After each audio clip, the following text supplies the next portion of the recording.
Excuse me.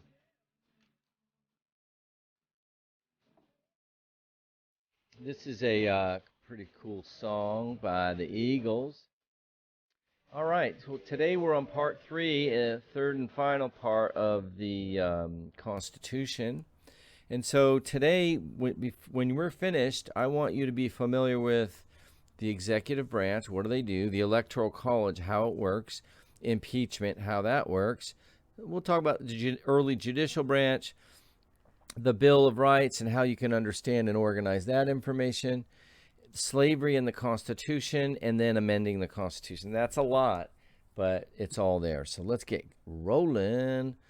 First and foremost, the executive branch is telling you everything you want to know about the powers and responsibilities of the president.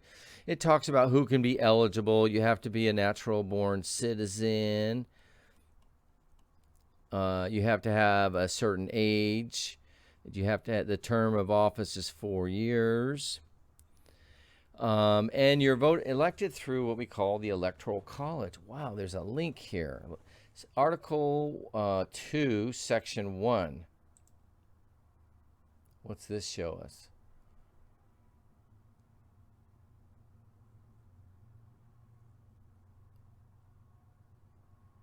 I don't know, but that's not what I want.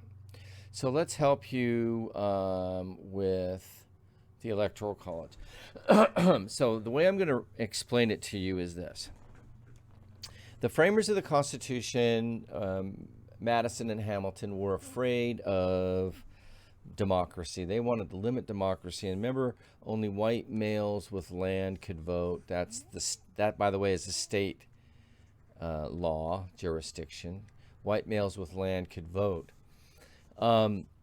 So they wanted to divide up the power. They were afraid of direct democracy. And so they created this thing called the Electoral College. And what the Electoral College does, it tries to divide up the power of the vote. And so remember, in each state, it has a representatives, right? We have 2 senators, and then based on our population, the size of our population, we get X number of representatives in the House of Representatives, right? Well, what they do is they created this system that said, okay, we'll coordinate the number of states, individual states, like the Senate, and the number of people in the state to have some kind of proportionate representation in deciding who is to be president.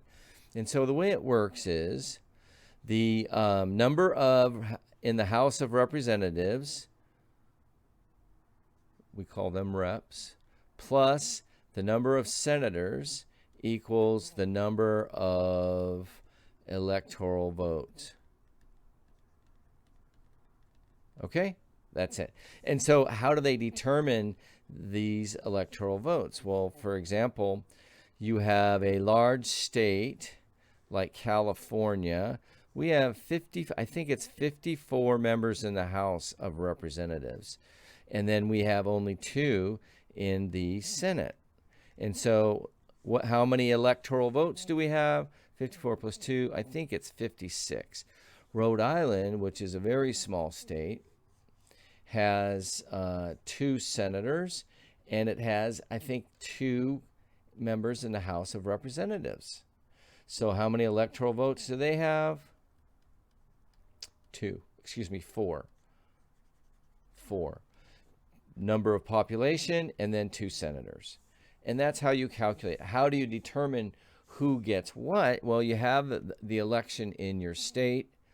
Let's say you have, like, Rhode Island has, let's say, 1 million people, 1 million votes, and 300,000 went to the Republicans, and then you had, let's go yellow, you had 700,000 went to the Dems.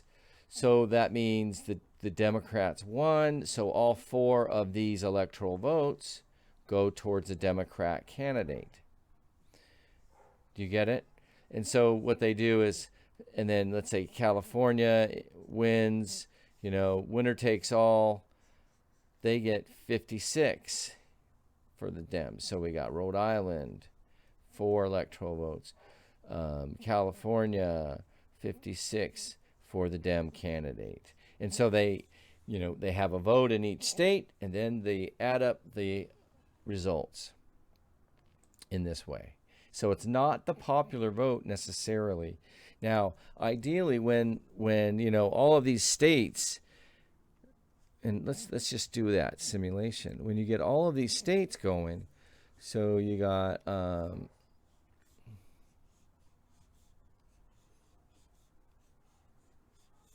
and I should make you really do something with this, like calculate the last 2016 election. So California, New York, Texas, Florida, Massachusetts, what else? Nebraska, Georgia. Okay? So you look at, well, how many electoral votes do they have? So you get the popular vote. That's either between the big parties, the Dems or the Republicans. The winner gets all of the electoral votes. You get it? Okay. So let's show you an example.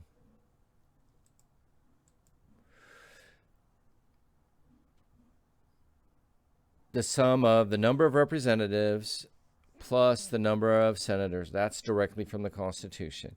California's 54. We have 52 plus 2 is 54, whatever. You got that. Here's an example. So California has a large state. We have 55. Nevada only has 6 because they have a low population. Low population. Low population. Low, low, low, low.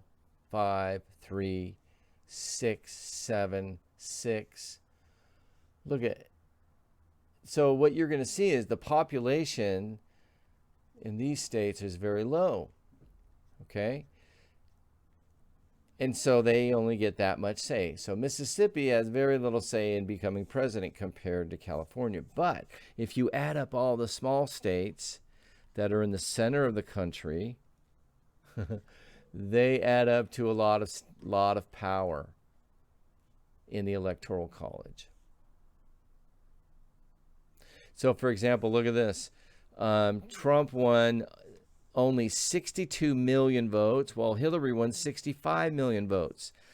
That's because all of these small states added up to only 62 million people, and meanwhile 65 million voted for Hillary.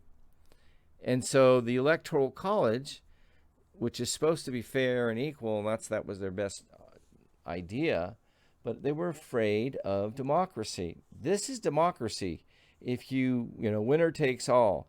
But since we had this system where you had to make these small states and the big states feel good about being part of this union, in the modern era, it results in huge injustices against democracy, and that Electoral College will need to be changed eventually.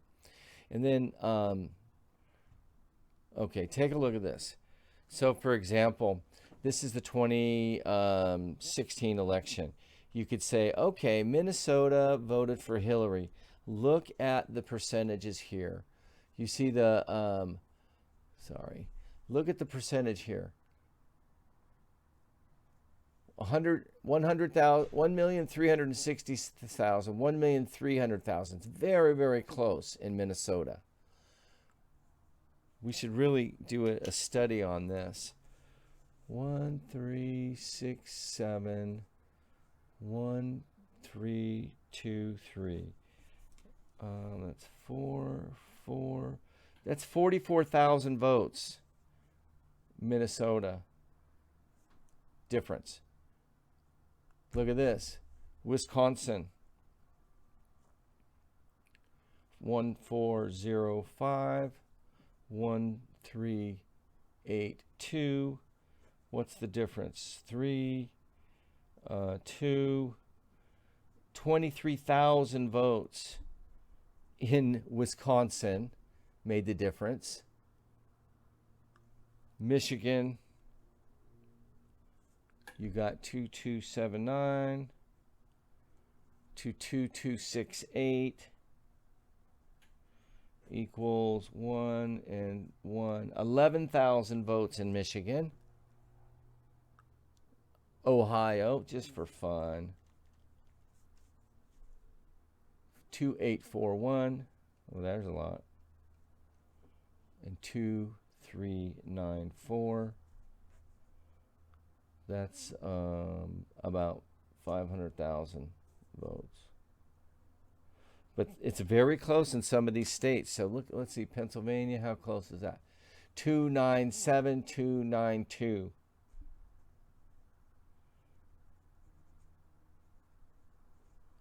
Isn't that interesting? So again, that's about 50,000 votes in Pennsylvania. Isn't that crazy? So very, very, very close in some states. Anyway, the Electoral College, this is a great website. Look for that on this one. Right there. Electoral College, right there. It's kind of cool. Okay, moving on. So do you get it? The Electoral College works on popular vote, but in this also artificial kind of way. Let's talk about impeachment. So impeachment is in Article 1, the legislative branch talks about impeachment. And then Section 3 of Article 1, and then Article 2, Section 4. Those are the locations. And first and foremost, impeachment means to charge with a crime.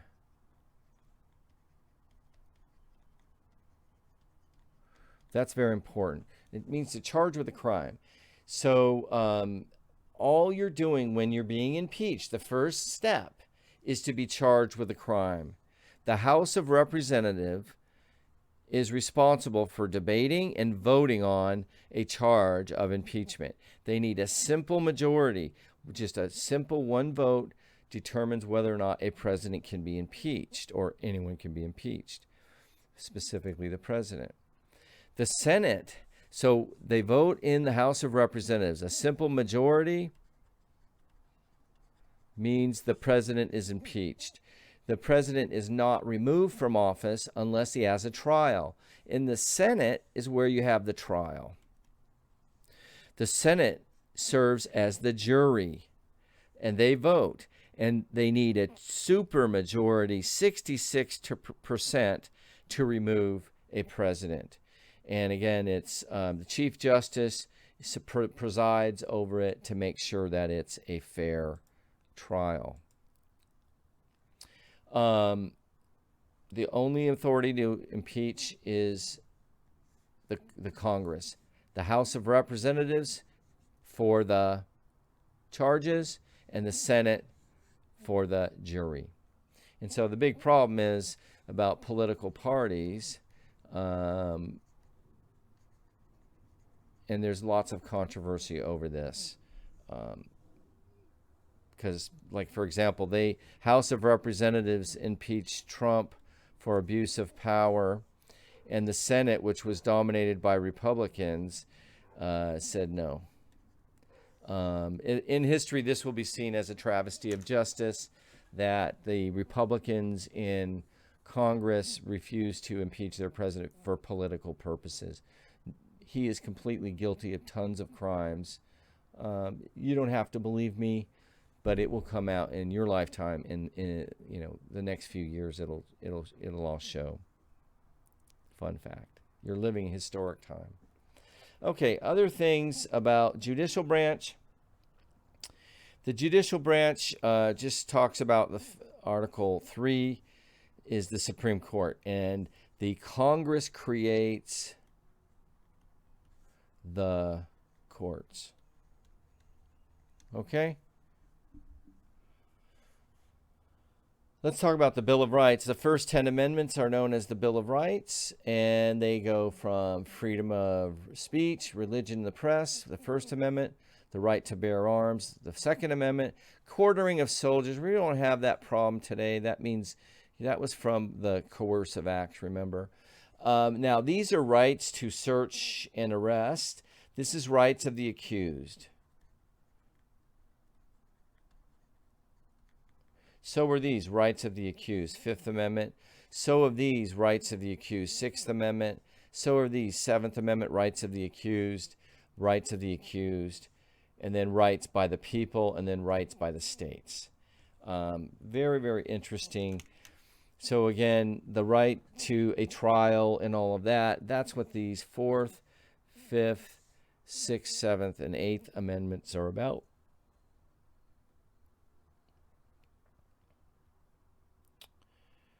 Okay. So it's always good to make sure you know those as much as possible.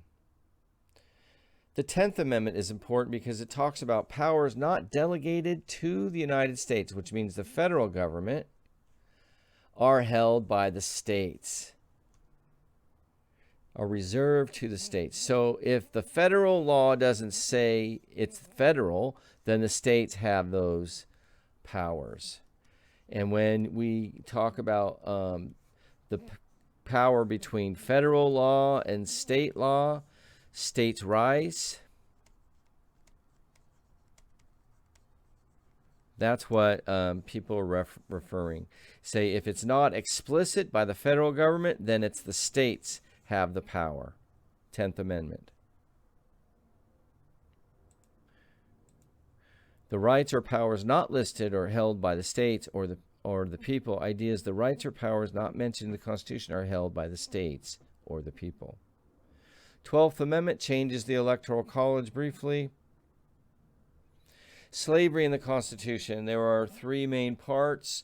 The 3/5 compromise about counting for every 5 slaves equals 3 people for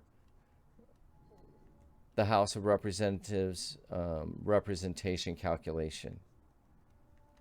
20-year moratorium said no laws on slavery for 20 years. And then we have the Fugitive Slave Clause. Man, we better find that. That may not be in here. No, it is not in there. The Fugitive Slave Clause is section Article 4 that says one slave, a runaway slave, is still a slave and must be returned to the master. It says, for example, if you're in Virginia and you run away to Massachusetts, you make it all the way to Massachusetts, you're still a slave. And Massachusetts is supposed to send you back. That's called the Fugitive Slave Clause. Very, very important. Please make sure you take a look at that one. I should have a document here, but I don't this year. All right, amending the Constitution. This is the last portion.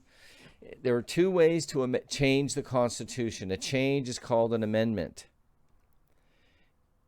And it is, number 1, 2/3 of both houses, the House and the Senate, 2/3 of them agree.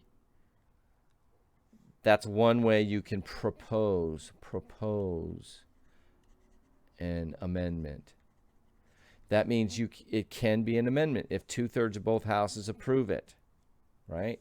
Or, so that's one way. The second way is the legislature, 2/3 of the state legislatures, state lawmakers, gov of the state, get together and they say, hey, we want to change it. When 2/3 of them approve it, it can be considered.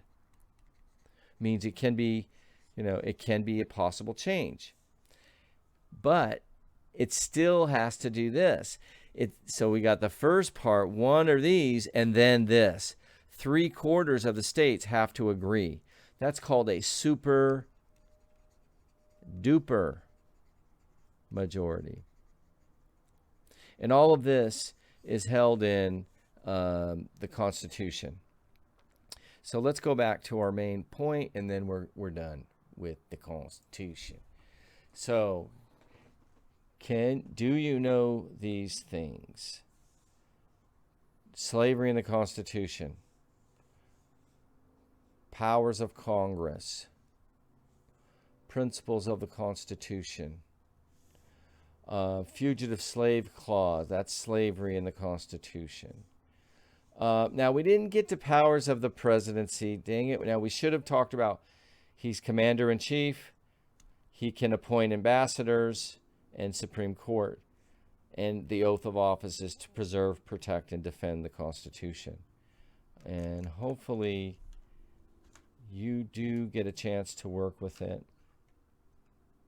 No, we won't. That's not going to work today. All right. Well, thanks a million. We are finished, and it's been a long day. So let's go out with a little bit of music. Don't let the sound of your own wheels drive you crazy. Thanks again. We'll see you next time when we elect George Washington. Okay, bye-bye.